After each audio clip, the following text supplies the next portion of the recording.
Hello guys, welcome to our channel. This is Teja. అయితే ఆంధ్రప్రదేశ్లో రాజకీయాలు చాలా వేడిగా ఉన్నాయని చెప్పాలి. రీసెంట్గా ఒక వార్త వెలుగులోకి వచ్చింది. ముఖ్యంగా తాడేపల్లిలో కొంతమంది వైఎస్ఆర్సీపీకి సంబంధించిన ఎమ్మెల్యేలకు వేలంపాట జరుగుతుందని ఒక వార్త చక్కర్లు కొడుతుంది.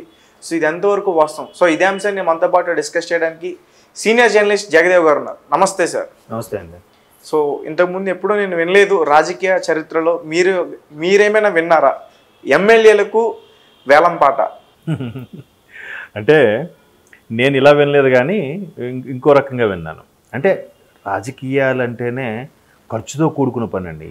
ఎంత ఖర్చు అంటే భారీగా, అంటే మనం ఊహించనంత.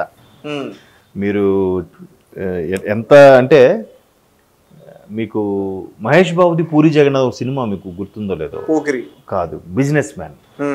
అందులో అక్కడ ఆయన ఒక డాన్గా, బిజినెస్ మ్యాన్గా, ఒక రాజకీయ నాయకుడు ఎదురుగా కూర్చొని, పార్టీ అధ్యక్షుడు, ఓవరాల్గా పాన్ ఇండియా అధ్యక్షుడిగా కూర్చొని, ఈసారి ఎలక్షన్లో మీరు పోటీ చేయడానికి నీకు ఎంత కావాలి చెప్పు అని అడుగుతాడు. అడిగితే ఆయన పక్కన అసిస్టెంట్ ఉంటాడు కదా, ఆయన ధర్మవర సుబ్రహ్మణ్యం, ఎంత ఉంది ఒక్కొక్క దానికి 2 కోట్లు వేసుకున్న ఆయన్ని 543 నియోజకవర్గాలు కాబట్టి లోక్సభ స్థానాలు 500, సుమారుగా 1000 కోట్లు అన్నట్టుగా. అంటే అప్పుడు ఒరే పిచ్చి పుల్క, నీకు తెలియట్లేదేమో, మొన్న ఆంధ్రప్రదేశ్లో ఒక నియోజకవర్గం దగ్గర అక్కడ పేరు చెప్తాడు, అక్కడ బీప్ సౌండ్ వస్తుంది, పేరు రాదు. ఆ ఒక్క నియోజకవర్గం 300 కోట్లు ఖర్చు అయింది. ఈ లెక్కన చూస్తే నీకు 543 నియోజకవర్గాలకి ఎంత ఖర్చు అవుద్ది ఊహించుకో అన్నట్టుగా చెప్పి, నీకు ఎంత ఇస్తాను నేను, బట్ సూర్యాభాయిగా నేనే ఉండాలి అని ఏదో సంథింగ్ అక్కడ డిస్కస్ ఏదో ఉంటుంది. సూర్యాభాయ్ జగన్మోహన్ రెడ్డి కాదు, అంటే రాజకీయాలు ఏ స్థాయిలో ఖర్చుతో కూడుకున్నవని చెప్పడానికి ఎగ్జాంపుల్ చెప్తాను. సో అంటే అలాగా రాజకీయం అంటేనే అసలు భారీగా ఖర్చు పెట్టి, అంటే ఎలా స్టార్ట్ చేయాలంటే, ఫస్ట్ అభ్యర్థి ప్రకటించిన తర్వాత ఫ్యూయల్ ఖర్చు, డీజిలా, పెట్రోలా, గమ్ము, పోస్టర్లు, బ్యానర్లు, మంది, వాళ్ళకి బిర్యానీలు, మందు, ఇవన్నీ కాకుండా అసలైంది నోటుకు ఓటు కదా. అది రాజకీయ నాయకులు ప్రజలకు అలవాటు చేశారా, ప్రజలే రాజకీయ నాయకులను అడుగుతున్నారా అంటే మనం చెప్పలేం.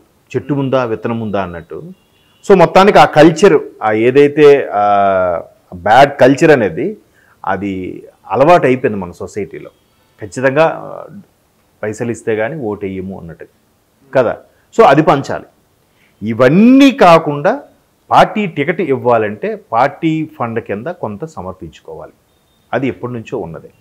అయితే మీరు ఇప్పుడు ఇలాగ అనడానికి కారణం ఏంటంటే, మాగంటి శ్రీనివాసరెడ్డి గారు లోక్సభ స్థానం సంబంధించి జగన్మోహన్ రెడ్డి గారు సుమారుగా 180 కోట్లు పార్టీ ఫండ్ అడిగారు అని ఒక సోషల్ మీడియాలో వైరల్ అవుతుంది. అది ఎంతవరకు వాస్తవం నాకు తెలియదు. బట్ 100 కోట్లు పైచిలుకే అడిగారు అన్నట్టు కూడా వార్తలు ఉన్నాయి. ఇంతకుముందు కూడా ఒక మీడియా మిత్రుడు కనబడి అదే మాట చెప్పారు. మరీ అంత టూ మచ్ ఉంటుందా? అలా ఉండదబ్బా, ఎమ్మెల్యేలుగా వాటికైతే 20 కోట్లు 30 కోట్లు ఉంటుంది, ఎంపీకి ఒక 50 కోట్ల వరకు ఉంటుందంటే, లేదబ్బా ఇట్లా నడుస్తుంది, ఎందుకంటే నెక్స్ట్ గవర్నమెంట్ రాకపోయినా కూడా సర్దేసుకుందాం, ఏదో ప్లాన్ చేసేసుకుందాం, లేదంటే బిందాస్గా, ఎందుకు ఒకవేళ అరెస్టులు అయినా కూడా దాన్ని తగ్గట్టు ఖర్చు పెట్టుకోవాలి కదా అన్నట్టుగా ప్లాన్ చేసుకుంటున్నారబ్బా అని. అంటే ఇక్కడ మాగుంటి శ్రీనివాసరెడ్డి గారికి ఇచ్చిన ఆఫరు ఏదైతే ఉందో, ఇట్లా ఇస్తే కానీ మీకు టికెట్ ఇవ్వమన్నట్టుగా. ఒకవేళ అక్కడతో సరిపోలేదు, ఆ 150 కోట్లు 180 కోట్లు సమర్పించుకోగా, లోక్సభ నియోజకవర్గంలో 7-6 అసెంబ్లీ నియోజకవర్గాలు ఉంటాయి అక్కడ ఉండే పాపులేషన్ బట్టి కదా. ఆ 7 అసెంబ్లీ నియోజకవర్గాల ఎమ్మెల్యే అభ్యర్థులకు కూడా మళ్ళీ ఈయనే సపోర్ట్ చేయాలంట. అంటే వాళ్ళు అక్కడ ఎంతో కొంత సమర్పించాలి కదా. అది కాకుండా మళ్ళీ ఎమ్మెల్యేగా టికెట్లు కావాలిగా, ఎమ్మెల్యే కింద ఉన్న 7 నియోజకవర్గాల ఎమ్మెల్యే అభ్యర్థులకు కూడా మళ్ళీ టికెట్లు కావాలి. టికెట్ కావాలంటే మళ్ళీ అక్కడ పార్టీ ఫండ్ సమర్పించాలి. ఈ లెక్కను చూస్తే పార్టీ ఫండ్ కింద ఎలక్షన్స్ టైంలో అభ్యర్థుల దగ్గర వీళ్ళే 1000 కోట్లు తీసేసుకుంటున్నారే. 175 నియోజకవర్గాలకి ఒక్కొక్క ఎమ్మెల్యే టికెట్ కోసం 20 కోట్లు వేసుకున్నా 175 × 20 ఎంత అవుతుంది లెక్క ఏంటి? 350. అవునా? అంటే 3500 కోట్లు అక్కడే 20 వేసుకున్నా.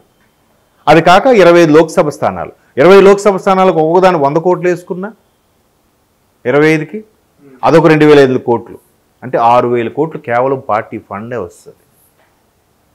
మళ్ళీ ఇంకా గెలిచిన తర్వాత ప్రజల సొమ్ము, అన్నీ వాళ్ళు నడ్డి చిక్కి వాళ్ళకే నైవేద్యం పెట్టారు అన్నట్టుగా అలాగా అక్కడ నుంచి వాళ్ళకి మళ్ళీ ప్రజల నుంచి తీసుకున్న ట్యాక్స్లే మళ్ళీ వాళ్ళకి ఏదో ఇస్తున్నాం, అన్ని చేస్తున్నాం, అది చూస్తున్నాం, ఇది చేస్తున్నాం.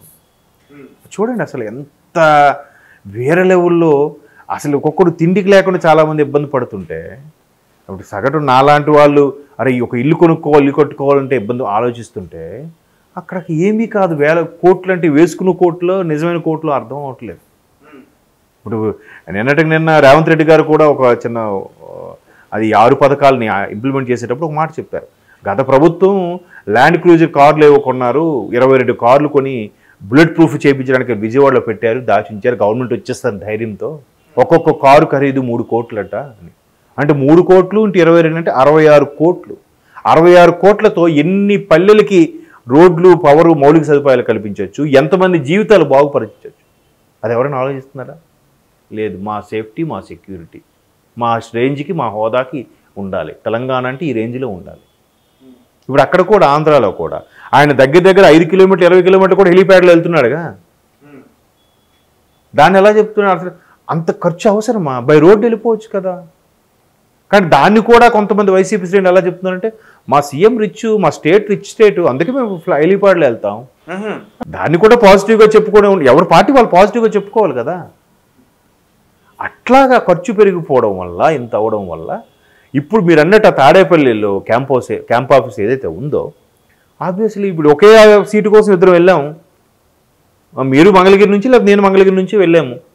మీరు 20 కోట్లు ఇస్తామన్నారు, నేను మీకంటే నేను 25 కోట్లు ఇస్తానంటాను, 25 అంటాను. అప్పుడు మీరు లేదు 28 అంటారు, నేను 30 అంటాను. అలా కూడా ఉంటుంది. ఎస్, మధ్యలో బ్రోకరేజ్ చేసేవాళ్ళు ఉంటారు, ఆ అధినేతకి వీళ్ళకి మధ్యలో మెయిన్ వాళ్ళు ఉంటారు. వాళ్ళకి మళ్ళీ ఇంకెంతో సమర్పించుకోవాలి. టికెట్ వరకు ఓకే 30 కోట్లు ఇచ్చినా కూడా రిఫరెన్స్ ఇచ్చి సిఫారసు చేసినందుకు బీఫార్మసీ, నేను బీఫార్మసీలో నీ పేరు పెట్టిస్తాలే అన్నందుకు వీడికి ఒక మళ్ళీ 5 కోట్లు ఎంత ఇవ్వాలి. కోట్లే, వేసుకున్న కోట్లో నిజం కోట్లో తెలియదు. అట్లా ఉంటాయి వాళ్ళ ట్రాన్సాక్షన్స్, మాటలు. ఎక్కడిది సొమ్మంత ఎవరిది? ప్రజల సొమ్మే. మనది కాదులే, మనకు కాదులే, మనకి ఎందుకబ్బా అని చాలామంది అదే మెంటాలిటీ. ఈ వేలంపాట ఎవరికి జరగచ్చు? టికెట్ రాదు అన్న వాళ్ళకి జరుగుతుందా? టికెట్ వచ్చిన వాళ్ళకి కూడా జరుగుతుందా? వస్తుంది అనుకున్న వాళ్ళకి కూడా జరుగుతుంది? లేదండి. అంటే వైనాట్ 175 కాన్సెప్ట్ పెట్టిన తర్వాత జగన్మోహన్ రెడ్డి గారు ఇప్పటికే ఒక వార్త వైరల్ అవుతుంది. ఆయన ఆ రోజుకు చెప్పింది అంటే ఒక 40 నుంచి 50 మంది వరకు సిట్టింగ్ వాళ్ళకి ఇవ్వను, కొత్త వాళ్ళకి ఇస్తానని. ఇప్పుడు అది 90 మంది అంటున్నారు. 90 మందికి కొత్త వాళ్ళకి ఇస్తున్నాము. ఇప్పుడు 90 అలా పెరుగుతూ వస్తుంది. ఆ 90 మంది కూడా 90 మందిని మార్చుతున్నారు కాబట్టి ఖచ్చితంగా గెలుస్తాం ధీమాలో ఉన్నారు. బట్ మార్చినా కూడా గెలవరని చాలామంది విశ్లేషకుల అభిప్రాయం. ఎస్పెషల్లీ ఉండవల్లి అరుణ్ కుమార్ గారు లాంటి వాళ్ళు స్టేట్మెంట్ ఇచ్చారు. అక్కడ కేసీఆర్ గారు మార్చక ఓడిపోయారు, ఇక్కడ జగన్మోహన్ రెడ్డి గారు మార్చినాక ఓడిపోతారు అని చెప్పి స్టేట్మెంట్ కూడా ఇచ్చారు. మీరు చూసే ఉంటారు ప్రెస్ మీట్ పెట్టి. సో అట్లా అంటే ప్రభుత్వ వ్యతిరేకత వచ్చిన తర్వాత ఎవరిని తీసుకొచ్చి పెట్టినా, నందిని పందిని ఆ పైనుంచి ఐరావతాన్ని తీసుకొని పెట్టినా కూడా గెలిచే అవకాశాలు ఉండవు. అంతే కదా. షఫిల్ చేసినంత మాత్రం ఎక్కడ ఒక ఊర్లో బంటుగా ఉన్నాడు ఇంకో ఊరు వెళ్తే రాజు అయిపోతాడా? అవ్వలేడుగా. కష్టం. ఇక్కడే ప్రజల మద్దతు గెలుచుకోలేని వాడు, ఇక్కడ ప్రజలకి సేవ చేయలేని వాడు ఇంకో ఊరు వెళ్తే ఎలా చేస్తాడు? ఈ ఊరు పరిచయస్తులే నీకు నమ్మకపోతే పరిచయం లేని పక్క ఊరు నియోజకవర్గ ప్రజలు నిన్ను ఎలా నమ్ముతారు, నీకు ఎలా ఓటేస్తారు కదా. వాస్తవం కాదో మనకు తెలియదు, నీకు తెలియదు, నాకు తెలియదు. అవును. కానీ ఒకవేళ నిజంగానే అది నిజం అనుకుంటే ఒక ఎమ్మెల్యేకి ఎంతవరకు ధర పలుకుతుంది సార్? అదే అంటున్నాండి. అంటే ఇప్పుడున్న ట్రెండ్ ప్రకారం అంటే సరదాగా ఇందాక ఒక ఫ్రెండ్ కొలీగ్ నేను మాట్లాడుకున్నాం. అలాగే మరి 180 కోట్లు ఉండదు కంట, ఒక 50-60 కోట్లు ఎంపీ స్థానంకి ఉండొచ్చు, ఎమ్మెల్యే స్థానానికి అయితే ఒక 20 నుంచి 30 కోట్ల వరకు ఉండొచ్చు అన్నట్టుగా మాట్లాడుకున్నాం. ఇది ఓన్లీ పార్టీ ఫండ్. అధినేతకి ఇస్తే అధినేత మనకి పేరు బీఫార్మ్స్ ఇస్తాడు మనకి. మిగతాదంటే నేను చెప్పాను కదా, మళ్ళీ నోటుకు ఓటు, ఫ్యూయల్ ఖర్చు, మంది ఖర్చు, వాళ్ళ ఫుడ్ ఖర్చు, వాళ్ళ తాగడాల ఖర్చు, పోస్టర్లు, బ్యానర్లు, స్టిక్కర్లు, స్టేజ్లు. మళ్ళీ ఎక్కడెక్కడ సమావేశాలు స్టేజ్ పెడతారా? ఆ స్టేజ్లు కట్టినప్పుడు మరి అక్కడ మా స్టేజ్ ఆ సప్లైస్ వాడు బతుకుతాడా? ప్రింటింగ్ ప్రెస్లు మాత్రం ఈ 3 నెలలు వాళ్ళకి పిచ్చగా డబ్బులు వాళ్ళకి వాళ్ళు బాగా సంపాదించుకుంటారు. అంతే కదా. ఆ స్టేజ్ దగ్గరికి జనాలు తరలించాలంటే మళ్ళీ అక్కడ లారీలు ట్రాక్టర్లో పెట్టి తరలించాలా? ఆ ట్రాక్టర్లకు మళ్ళీ డబ్బులా? మళ్ళీ డీజిల్ పెట్రోల్ ఖర్చులా? ఎక్కడ వీళ్ళందరి కోసం ఎలక్షన్ స్టార్ట్ అయిన నుండి ఎలక్షన్ కోడ్ అమల్లో ఉండి పోలింగ్ వరకు కూడా కౌంటింగ్ వరకు కూడా ఒక ఇల్లు తీసి పెడతారు, ఒక పార్టీ ఆఫీస్ లాగా. వీళ్ళందరూ అక్కడ కార్యకర్తలందరూ పడుకోవడానికి. మరి అదొక రెంట్. వాళ్ళు ఉదయమే కాదు, ఉదయం టిఫిన్లు, మధ్యాహ్నం భోజనాలు, రాత్రి భోజనాలు, మధ్యలో మందు గిందు అన్నీ. ఎంత ఖర్చు చూడండి. అదొక కనీసం 20-30 కోట్లు అవుతుంది. తక్కువ. ఇవన్నీ రేట్లు పెరిగిపోయాయి.